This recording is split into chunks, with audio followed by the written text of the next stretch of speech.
mistakes that I just made. I want to welcome you to the second soiree, the presentation of original pieces by some of the most amazing kids I've ever known.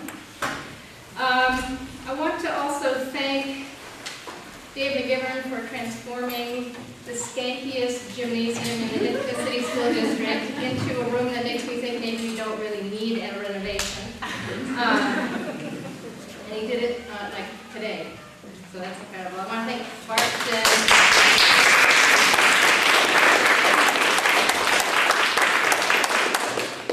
Bart, Jen, and Celia for spiritual, nutritional, moral support, and Bart's mother for baking, and Claire, the setup king, and Mike, the video king. So we have the loyalty here.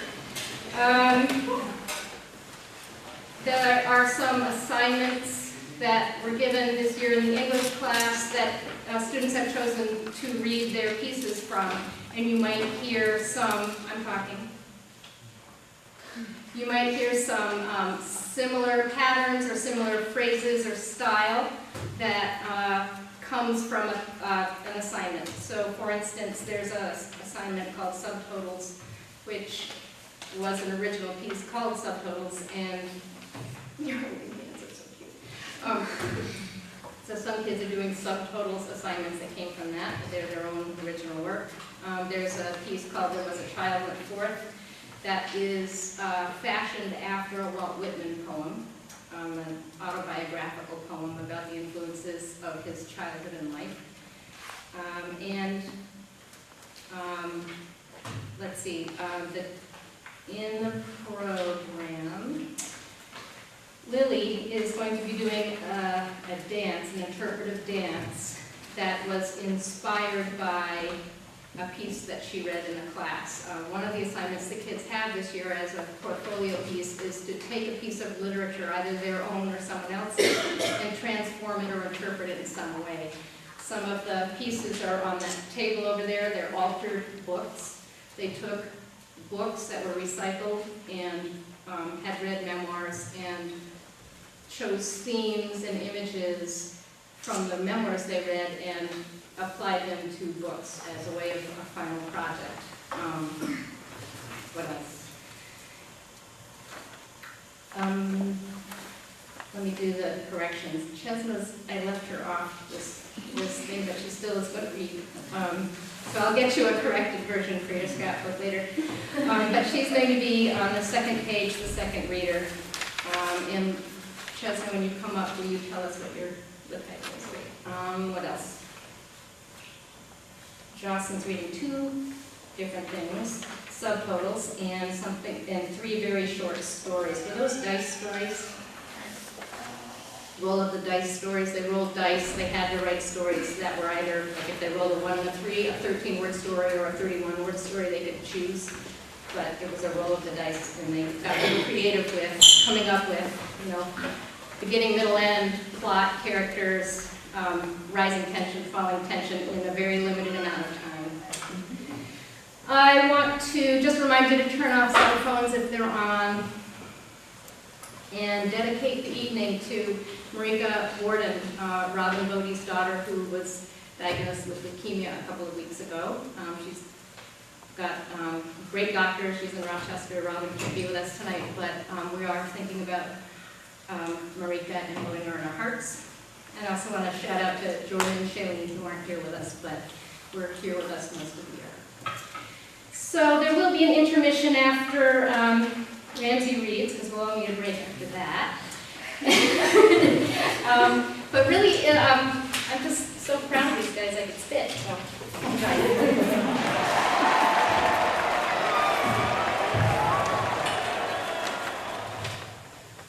Slowly, the car came to a stop.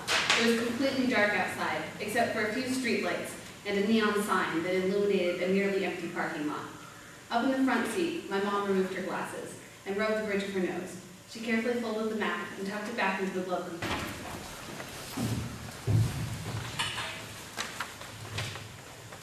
Slowly, the car came to a stop.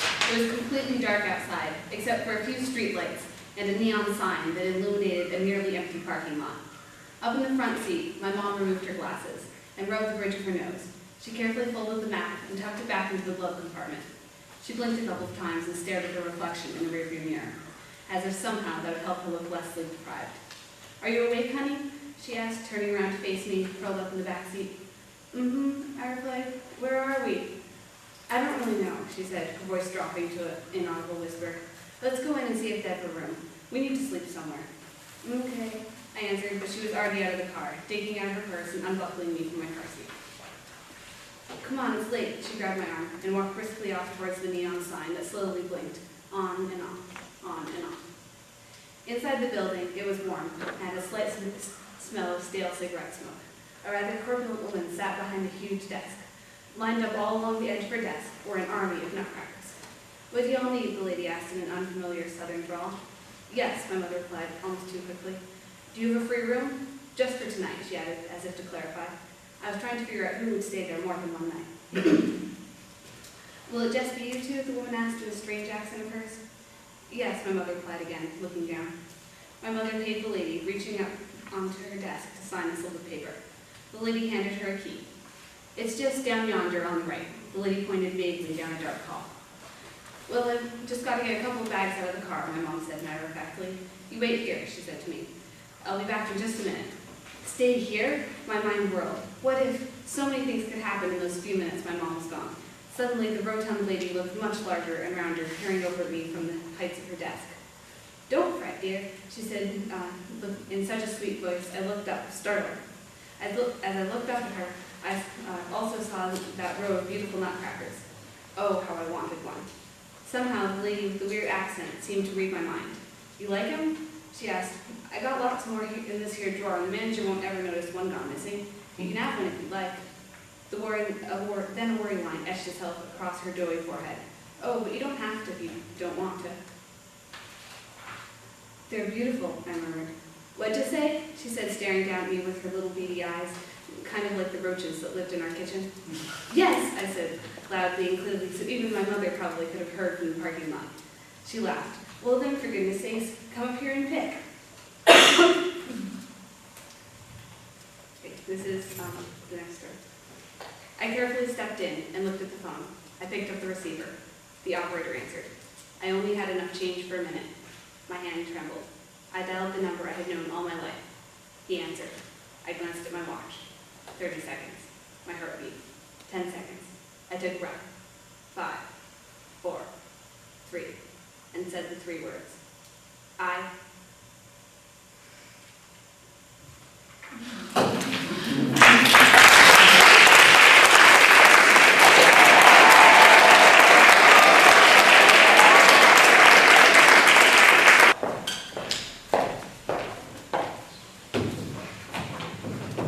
So first I'm going to do a story that I wrote from the roll of the dice, and I had 31, so this one's dedicated to a very special and most recent member of my family, Sonia. Tail, ears, eyes mixed sky, cloud, and a swirl of chocolate. Asking for food, asking for love, for a home. We nod, she's the one. Muddy paw prints on my chest. And then this is another one of the dice stories, but I wrote it originally and then I expanded a little bit, just for fun. So, who are you? You stood looking, your average double take. You would know me if you just looked for another minute. He turns away, tears form in the corner of my eyes. My heart sinks, takes up residence in my toes. He walks back to them, towards the plane. How does he not know me? I don't cry anymore. Is this really his fault? Sometimes these days even I wonder, who am I? And then this next piece is my, There Was a Child, after Walt Whitman's poem by the same title. So. Once, I imagine I remember, there was a little girl who hadn't met the world yet. She danced through mushroom rings in the woods. She could believe she saw all the little people, and that they were all the friends she needed. A little part of her became every stone and stick and flower that built the heart of the home she created for the wee folk. There was a little girl who could run through the tall grass, then slow to a walk to follow a bug ambassador through the tall blades, who could revel in the simple pleasure of being shorter than the corn, or sitting on the back of a horse while it grazed quietly, comforted by the solid warmth. A little girl who turned to look whenever a bird sang. A little girl who would dawdle just to look at the flowers. But where has she gone? Is this her world? There was a girl who went out into the world. This girl was a little too smart for her own good, and all that she saw didn't become a part of her for a day or a year. And sometimes she didn't get to choose. Things just slipped by. When she put pen to paper, she could discover some of the pieces that went missing. Walking down the sidewalk, quickly, always somewhere to be, she doesn't see the buildings or the bushes or the early spring flowers. She looks out her window at the birds, but she doesn't stop to hear them sing. The rush, the torrent, the rapids, they become a part of her. She lives in the motion and the constant pursuit of time. When she does take that moment to hear the birds sing or smell the roses, it is all the more precious. When she lets the constant blur subside to listen to the silence and fall into the still. When she sits on the porch waiting for the sun to come, to thaw, to free her, as the frost becomes a gentle fog. But it seems the sun never quite reaches her before she must dive back into the rush, the torrent, the rapids. Thank you.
Your program is wrong. It says I'm reading subtotals, but I'm actually reading one of my own short stories called Stranded. I find myself stranded on this boat along with my two friends, Jerome and Dennis. Jerome is searching for food all over the place but can't find any. Dennis is too consumed with how he's looking to help, and I'm just wondering how I got here. Day 3. 3 days have passed now, and all we've had to eat were 3 apples, which are gone now. Day 10. We still don't have any food. How are we going to survive? Day 13. We have to eat each other now to survive. We took a vote and picked Jerome, but he called us racist and threatened to eat himself. We told him that wasn't physically possible. Day 14. We were wrong. Jerome ate himself. It's just me and Dennis now. We grew bored, so I bet him $20 that I could hold my breath longer than he could underwater. I won. He died. It's just me now, stranded with no chance of survival. I picked up the gun in the captain's quarters and shot.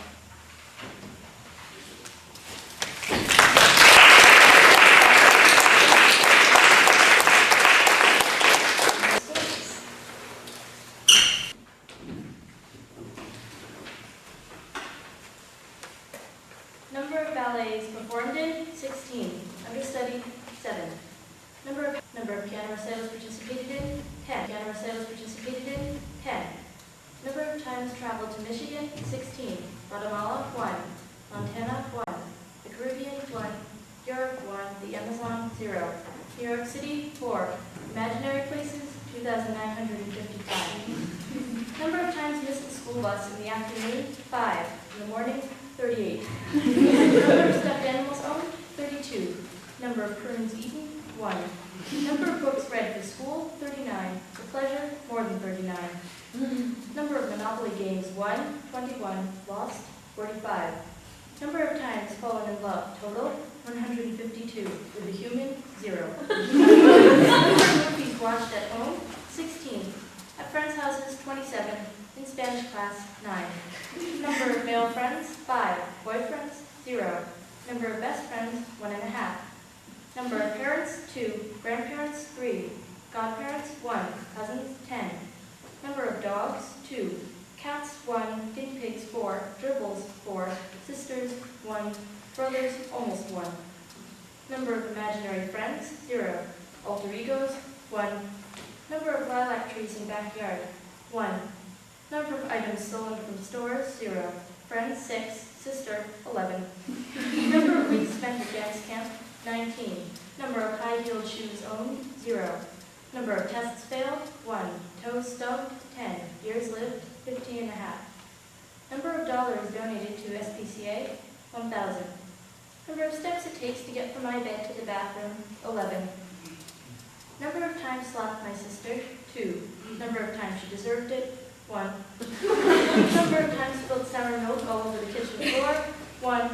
Number of children I want to have when I grow up, 3. Number of times played poker, 4. Number of worn out front shoes hanging in the closet, 12. Number of ballet slippers and dance bag, 3. Number of times corrected other people's grammar, 396. Number of letters mailed which I never received a reply, 2. Number of dance-related injuries, serious, 0. Minor, 12. Number of pets buried in backyard, 5. Number of heroes, 2.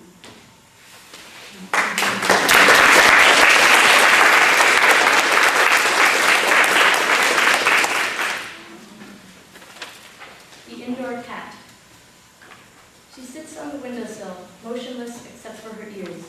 Outside, birds chirp and squirrels chatter, but she is trapped indoors. She twitches her tail angrily, then jumps off the sill, turning her back on the spring. Understudy. She runs to the wall, clutching her dance bag, and stares at the cast list tacked to the bulletin board. Her eyes dart across the paper. When she finds her name, she lets out a slow, shaky breath. Understudy. The bag falls from her hand. Splash. After the rain, she puts on her new rubber boots, all by herself. Outside, a giant puddle is waiting for her. She runs and jumps.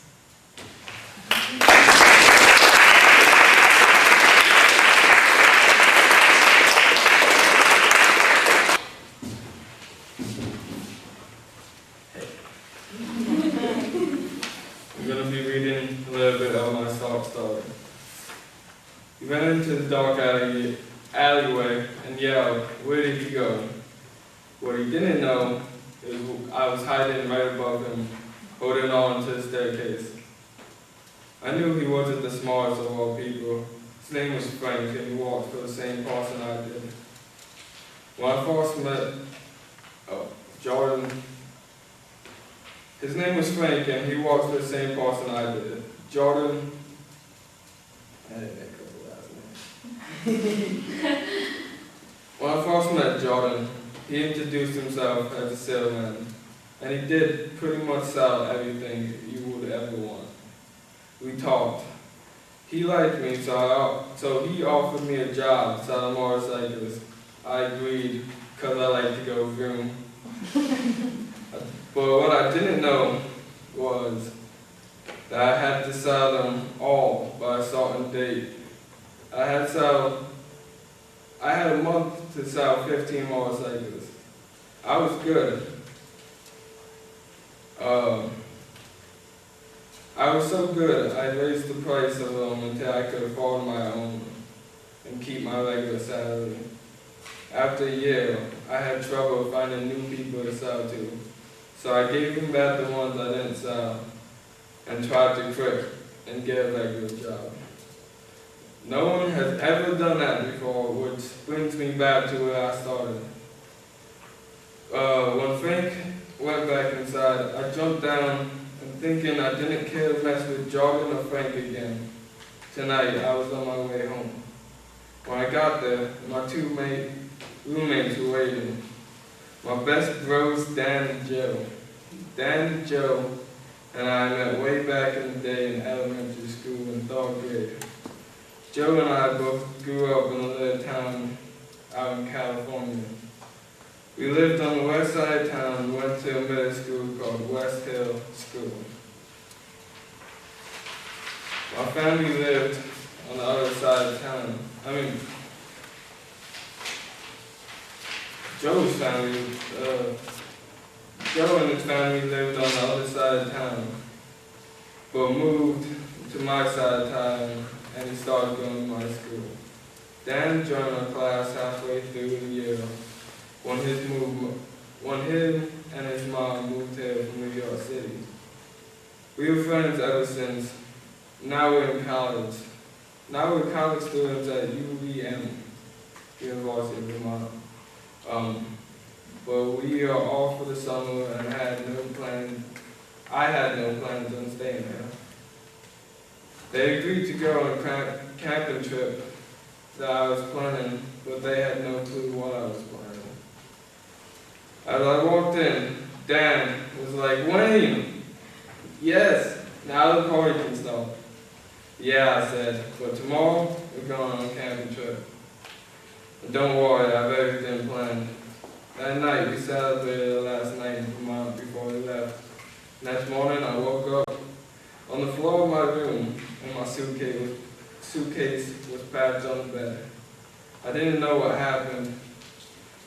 I stumbled downstairs to get some coffee to find that Dan was sitting upright on the couch. I got coffee, tied a cloth over Dan's eyes, sat next to him, and yelled, "Oh snap, we're gonna crash." Dan woke up screaming. Might have been one of the funniest things I've ever seen. He started cracking up. When he hugged me, he stopped and mumbled, "That's took," and started laughing. He threw a punch and hit me kind of hard in the arm, and passed back out, still sitting up. It was only 8 in the morning, but I'm a morning person, so I'm almost always up, starting my day before everybody else. Our plane left at 1 p.m., so I had time to get them up later. So I left to go get breakfast at a diner around the corner from our apartment. It was an old place that looked like it should have been closed by now. It was at least 3 or 4 generations older. But the owners were really nice and they made the best bacon and waffles. Time flew by sitting there eating and talking with the owners. When I finally looked at my watch, It was 11 a.m. Not wanting to miss the plane, I decided it would be a good thing to go back and wake up Dan and Joe. When I got there, Dan was still on the couch, but he had slid down until he was sitting halfway up now. I went over, gave him a couple of kicks on the legs, and told him to pack his things. I didn't know what Joe was, so I knocked on his door. All I heard was a huge grunt. I pushed the door open slowly. The door stopped halfway. There was a thud. It was Joe's head. And another grunt came from him. I helped him on his bed and got him some water and coffee, and helped him pack. And that's all.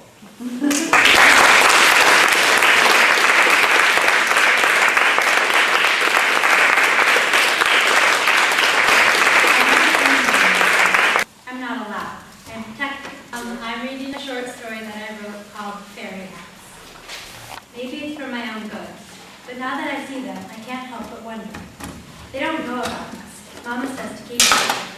They look so gentle though, so peaceful. I can't help myself. I swoop down. What harm could it do? They all look intriguing, but one girl looks amazing. She has golden hair with a gentle curl to it. She is like nothing I've ever seen.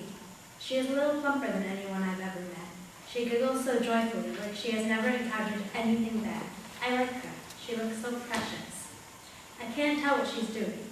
She is by a tree. It has huge roots. They are like a castle for me. For her, I don't know what they can be. I hide in the leaves so as not to be seen. Nature is the perfect place for me to meet humans. I still don't know what she is doing. She works diligently on every piece of root. She is making flat platforms going up each root. Each one, she scrapes at each one until it is perfect. She is making stairs. She builds beds out of sticks and moss. They look like beds fit for kings and queens, tied together with ropes of dried leaves. She makes a kitchen. Every part of it is intricately put together. Cabinets carved in the wood, hold berries and nuts. A table made of rock with little chairs around it. She builds a sink, however it is dry. She digs a root cellar, and a set of perfect steps lead down to it. She uses sticks to dig and holes and rocks to cut roots. All of her tools get lined up next to her piece of art, and she takes a break. She runs to her mother, and together they walk to the lake. The girl splashes in the water, overjoyed with this pool. I wish I could swim with her, but Mama says no, so I stay in the reeds. These humans eat curious food. Big rectangular chunks of solid grain meal with thick, large pieces of pale, I don't even know what, and big pieces of green, crispy vegetable. With all of this, they smear on yellow, pasty, and yet gritty glop, which smells a bit like mustard seed, and whitish slime that looks positively disgusting. The girl goes back to work. She is a smart girl. She digs a huge hole. She walks to a nearby tree, a pine tree, and gathers so much pine sap in her little hands that I can't even imagine what she would need it all for. She dumps it into the hole. She smears it all around the walls and bottom. She is making the hole watertight. She creates a stream running from the lake to the hole.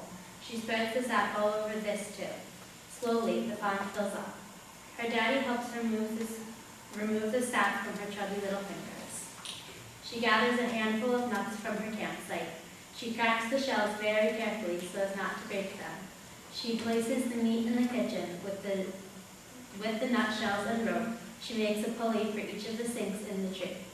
They go down to the now full pond and make the dry sinks have water. The house is perfectly fit for fairies. I thought they didn't know about us. It looks finished. The girl doesn't look dumb though. She runs to her tent and rushes back with something small but glistening. A mirror. She places it in the room she has spent the most time on. This room is fit for a girl like me. I would love to live in it. The tree overhead creates a perfect canopy. The soil on the floor is packed down yet soft. The tree is beautiful. I know I should be sleepy. I just can't. I spent all day busy. I built a house. My sister told me there is no such thing as a fairy. I do not think she is right, so I built them a house. I worked very hard all day long. When Mommy and Daddy fell asleep, I will watch the fairies. I know they are there.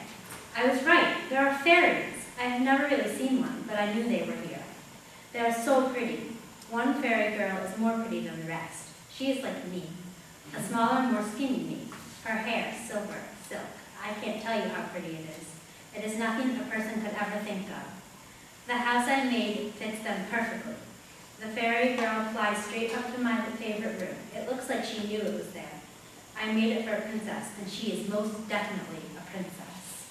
I watch her running around the house like she already knows it. She looks like she likes the house. I did a good job. She goes to the kitchen I made. Her mommy has put all their food away.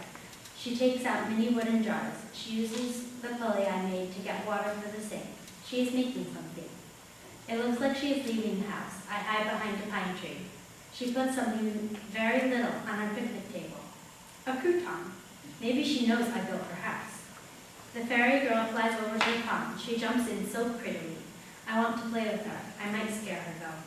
She goes back to her room. She looks in the little mirror I gave her. She smiles, a perfect smile. She begins to spin.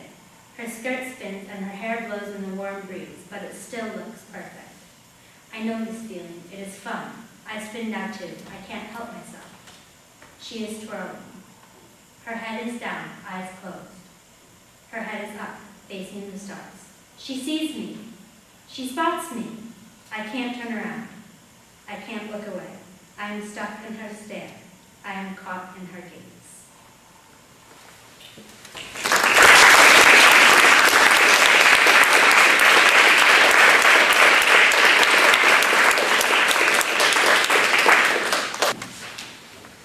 This is a poem. It's called a found poem.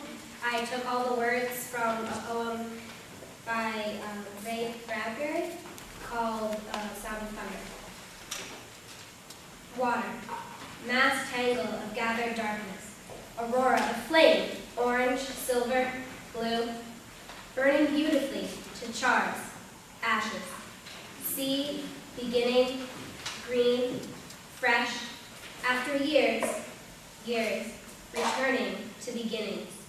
One instant, then suns, moons, silently roaring through day, night, week, year. Blaze murmur born to the entire world. Quietly, steadily, glistening forever. Swiftly thundering, blazing, metallic. Mystery, anything. History, still moving. Glorious all, everything real. Past, future, ancient wilderness. Bird, roach, flower, tree, species, families, eternity, existence. Returned alive to womb, seed, whispered twitterings, rustlings, murmurs.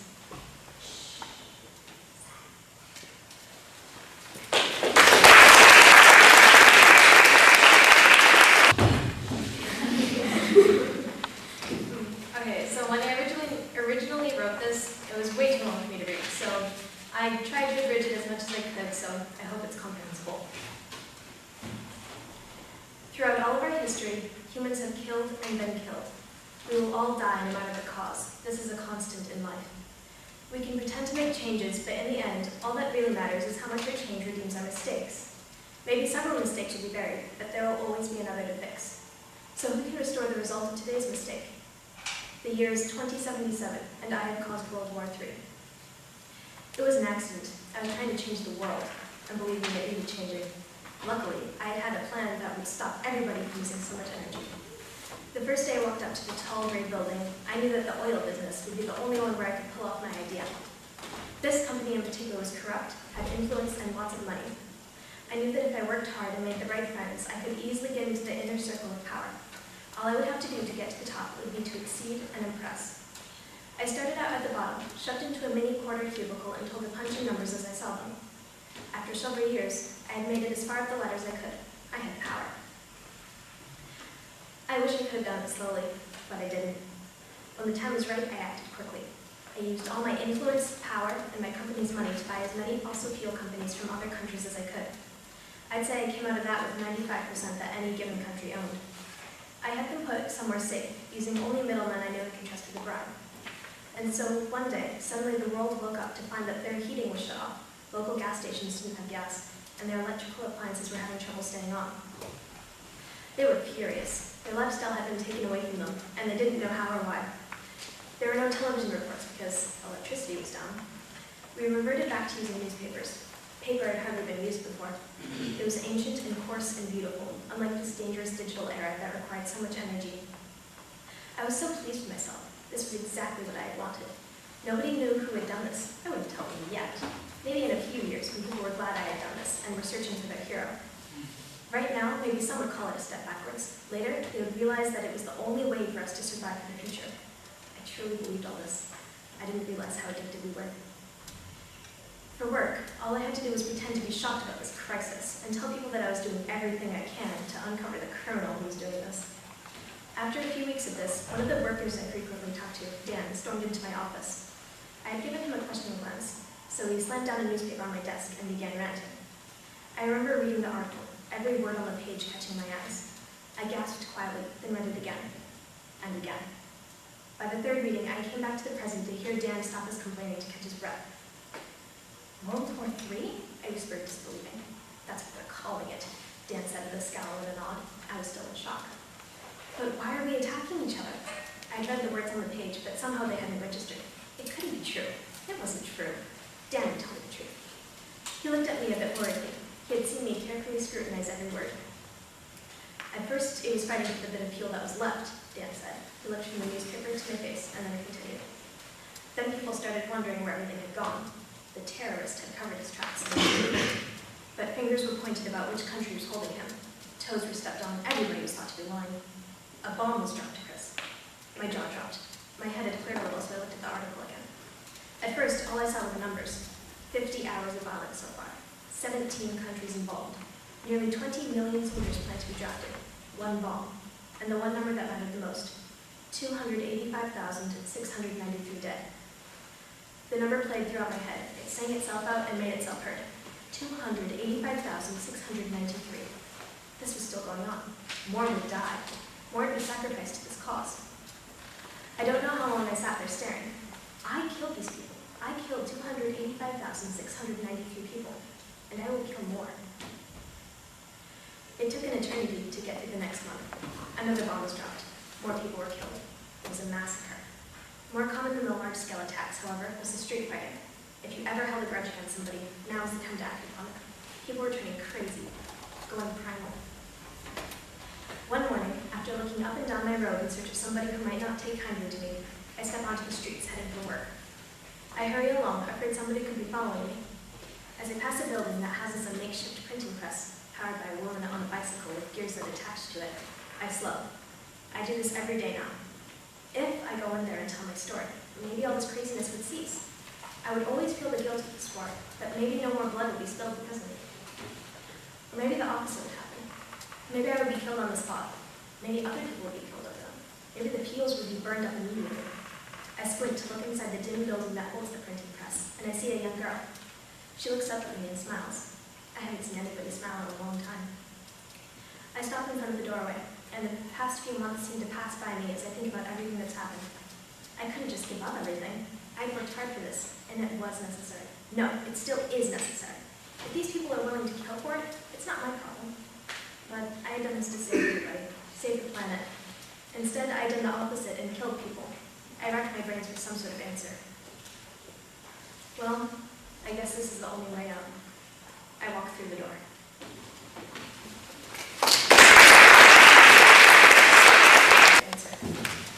Okay, I'm going to recite a poem styled after Walt Whitman's poem, There Was a Child Went Forth. Due to some communication errors, this is kind of a rough draft that I have, so bear with me. My fault. Both of our faults. There was a child went forth. There was a child went forth from the people, mountains, and ocean of Alaska, to the vineyards, lakes, and playgrounds of Penn Yan, to the culture, gorges, and bagel shops of Ithaca. Each place shaped her, made her. Without each place, what would she be? Everything she is comes from everything she has experienced. When you look at the child, you see Ithaca. You see a child who tries her best not to prejudge. You see a child willing to take initiative. You see a child overly sheltered, yet supposedly enlightened. You see a child who questions, a child who thinks. You see a child who wants to go places, a child who wants to experience. You see Ithaca. When you look at the child, you see Penn. You see a child who loves the smell of docks in the warm sun. You see a child who knows small town upstate New York, and upset. You see Penn. When you look at the child, you see Alaska. You see a child who needs to be surrounded by the outdoors. You see a child who knows she is small. You see a child who cannot sit still. You see a child who knows she is weak compared to Mother Nature, a child who has met her limits. You see a child who knows amazement and wonder. You see a child who does not take travel for granted. You see Alaska.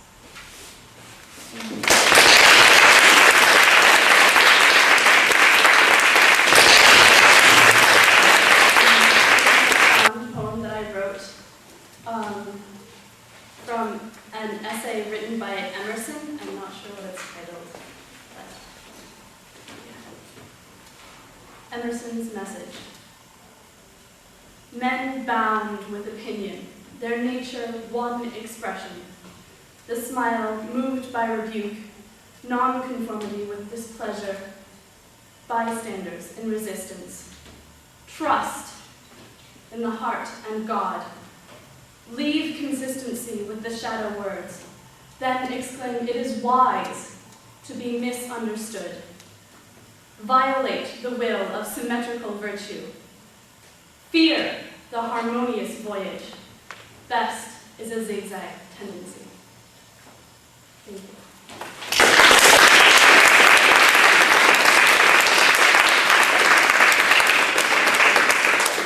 Thing you're going to do is an ensemble piece, and it maybe needs a little light shed on it. On the back of your program is the actual text. And I'll give you a minute to take a look at that. I don't know if it's so dark there that you can't see it. But what the students are going to do is come up here now.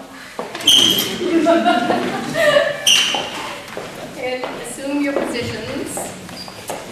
And just ignore us for a second here. On this side too, so Lisa's in the middle. And we didn't get to do the warm-up that I was hoping before, so just try to get back to the place where we were when we did the last run through yesterday of this. Okay, and remember you're doing this sort of semi-formal choral egghead theater reading. Good, oh, all right. So what you're going to see is sort of a metacognitive response to this poem. They're going to be thinking out loud in response to what Lisa is reading. She's not allowed to comment. But what they're doing is what good readers do. They think about what they're reading, they dialogue with the text, this activity can have comic results, which is also why we're doing it. So anyway, here we go. The grammar lesson. Who said anything about a grammar lesson?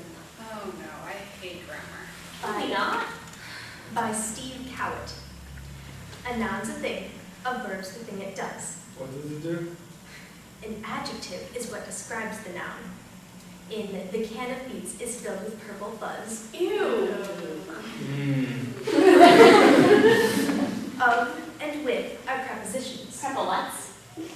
The's an article, a can's a noun's a thing, a verb's the thing it does. Whoa. That's algebra. A can roll, Well, it depends on the shape. or not. What isn't was or might be. Might meaning not yet known. I'm so confused. Our can of beets is filled with purple fuzz. Sure. Is Yeah, beets are red. Beets are purple. Beets are maroon. is present tense. While words like our and us are pronouns, i.e., What does IE mean? It is moldy. They are icky brown. Brown. Feel sorry for they. A noun's a thing, a verb's the thing it does. Is a helping verb. It helps because filled isn't a full verb. Why not? Can's what our owns in. Our can of beets is filled with purple fuzz. Is this kangaroo? See, there's almost nothing to it. Just memorize these rules or write them down. A noun's a thing, a verb's the thing it does. Stop saying that. The can of beets is filled with purple fuzz. Still nasty.